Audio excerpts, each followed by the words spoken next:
Pug Hoof Gaming is celebrating its 2-year anniversary, so today I'm going to give you a behind the scenes look on how I make videos for you guys and hopefully inspire you to make your own.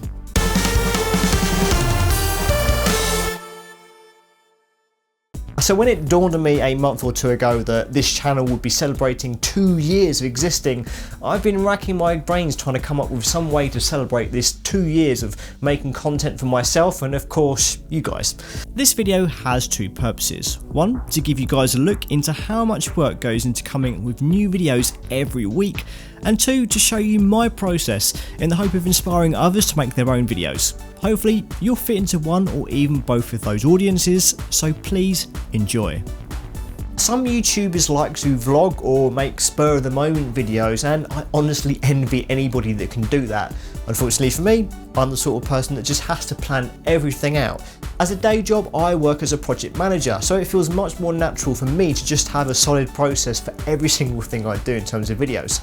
And it all starts with an idea. Sometimes I'll be watching, playing or just listening to something and an idea will just come up.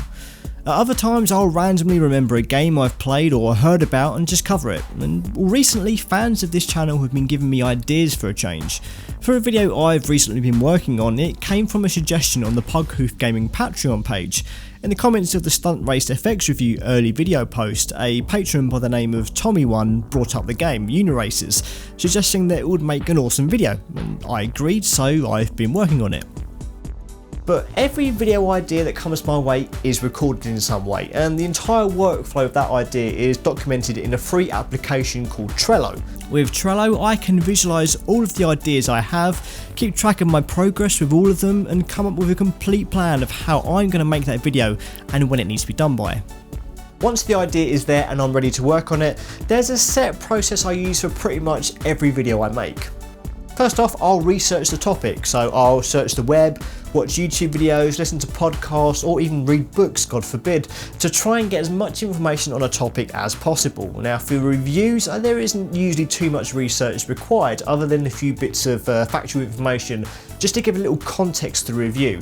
And if you haven't noticed already, if you've been watching for a while, for me it's important to have some sort of historical context to my videos, so that even if you're not familiar with the game or the topic in question that I'm making a video about, then I can bring you up to speed without you actually needing to do that research yourself before you can enjoy my videos. Then I like to spend a little bit of time playing with the things I'm doing a video on. For reviews, this step is a pretty important one, but even when it isn't a review video, it's just good for me to jog my memory on the topic and make notes on things that I want to cover when writing the script.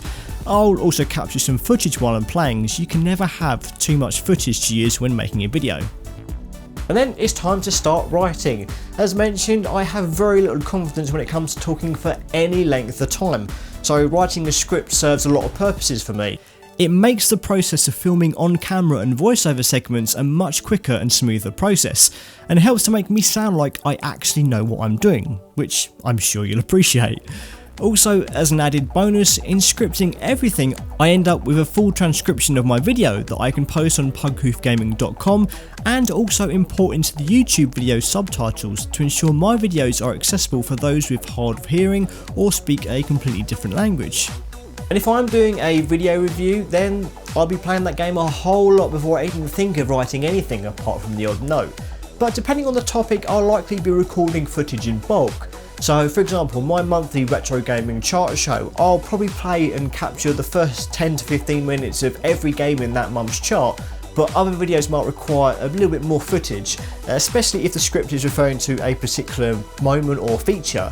Now I'll spend at least 5 hours every weekend just capturing footage, and you'd be surprised at how much of it doesn't get used. In fact, very little of it does. So let's talk about how I go about capturing that footage, shall we? All of my modern consoles use HDMI leads into a 5-port switching unit. That switch then leads to a 2-port HDMI splitter, one port leading straight to my AV unit and the other goes into an Elgato Game Capture HD60 capture unit, and I'll plug that into my MacBook when I'm capturing footage. Now capturing modern consoles is incredibly easy thanks to HDMI. Retro consoles are a lot more complex and it requires a fair amount of extra equipment to get a good quality capture. In the early days of Pug Hoof gaming, I ran all of my retro consoles via RGB SCART cables into a standard SCART to HDMI upscaler, which then ran into my HDMI switch. It gave me a 1080p image, but it wasn't the best quality. These days I use something called a Framemeister. This Japanese device takes the low resolution display from RGB SCART, composite or component devices and upscales it to a 720p or 1080p resolution. But it does it better than practically any other device out there, especially in terms of picture clarity, and it's honestly the best way to get retro consoles working on a HD TV without relying on emulators, and it gives me a lot of options for tweaking the display for my liking. Now, I've always preferred to use original hardware to make my videos because A, it's more fun to use real hardware, and B, I want to preserve the experience of playing these games, and while emulation is great in some circumstances, for Pug Hoof gaming I just want to show you authentic footage. So once I've got enough scripts for around a month's worth of videos, I'll set up my equipment and start recording in bulk. One evening for an hour or so I'll film the on-camera segments. Now, equipment wise, my camera is simply my mobile phone. I've been using iPhones for the past few years now, and while I'd love a proper DSLR camera, Apple's mobile devices have served me pretty well, especially my latest phone, an iPhone 7 Plus. The only problem is the default microphone isn't particularly good and lets in a lot of room noise, especially as this little guy likes to say hello when I'm filming. So for that reason I use other microphones. Now, I used to use a Rode VideoMic Go shotgun mic which plugs straight into my iPhone and it works pretty well. I tend to only use it for when I'm covering events now, but it's a great piece of kit. Since the end of last year I started using lavalier or lapel mics such as the Rode SmartLav Plus. You can clip it to a shirt, but I actually tape it to my chest under my t-shirt so that you actually can't see.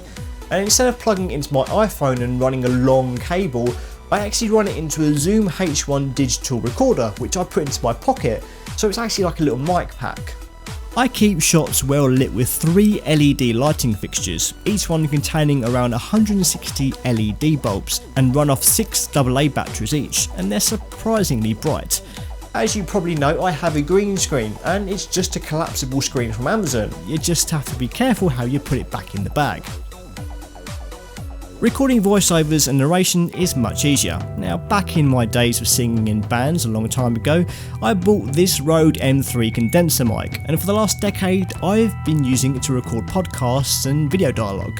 Because it has an XLR socket, I have to run it through this Behringer 302 USB mixer to get it into my MacBook. It's at this point I had everything I need to actually put the video together, finally.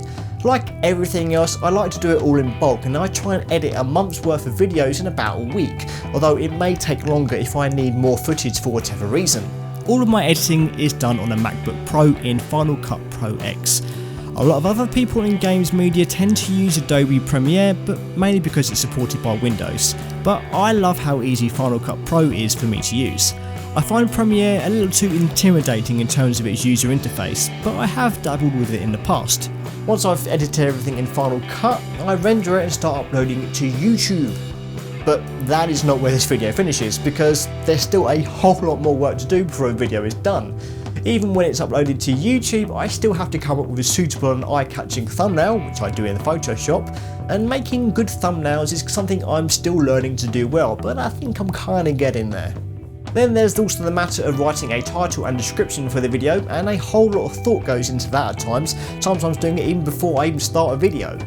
Then you've got the matter of tags and metadata to worry about, and thankfully I use a tool called TubeBuddy, which helps me research suitable tags to see if they're searched regularly, and compares it to whether there are other videos that are competing for the same tags. Now, I've been using it for a while, and it contains a load of really useful tools and add-ons that make my life so much easier on YouTube.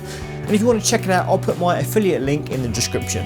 I'll also upload my script to be used as a subtitle, set up my cards and end cards, and then schedule the video for release. All of my patrons get my videos early, so I'll then draft and schedule a special message for them with a link to the new video, up to a whole week before it's released to the public. I'll then draft and schedule a blog post on pughoofgaming.com, and then do the same for other sites such as skirmishfrogs.com and retrowaretv.com. Then I wait for a release day, post links on social media, Reddit, etc, and then I immediately start the whole production process all over again from the beginning for the next month. As you can see, a relatively short video of around 5 minutes or so can take at least 10 hours of preparation and production.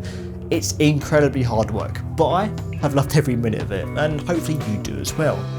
For the past 2 years I've been making videos as Pug Hoof Gaming, and I've got no intention of stopping, and that's all thanks to people like you who have watched this video and continue to do so every single week. And I really appreciate that, and I just cannot thank you guys enough for making these last 2 years so enjoyable.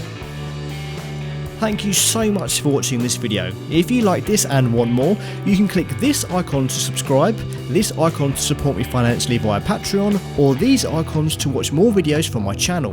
Why not take a few seconds to answer the question of the week in the comments, or just let me know what you thought of this video. See you next week.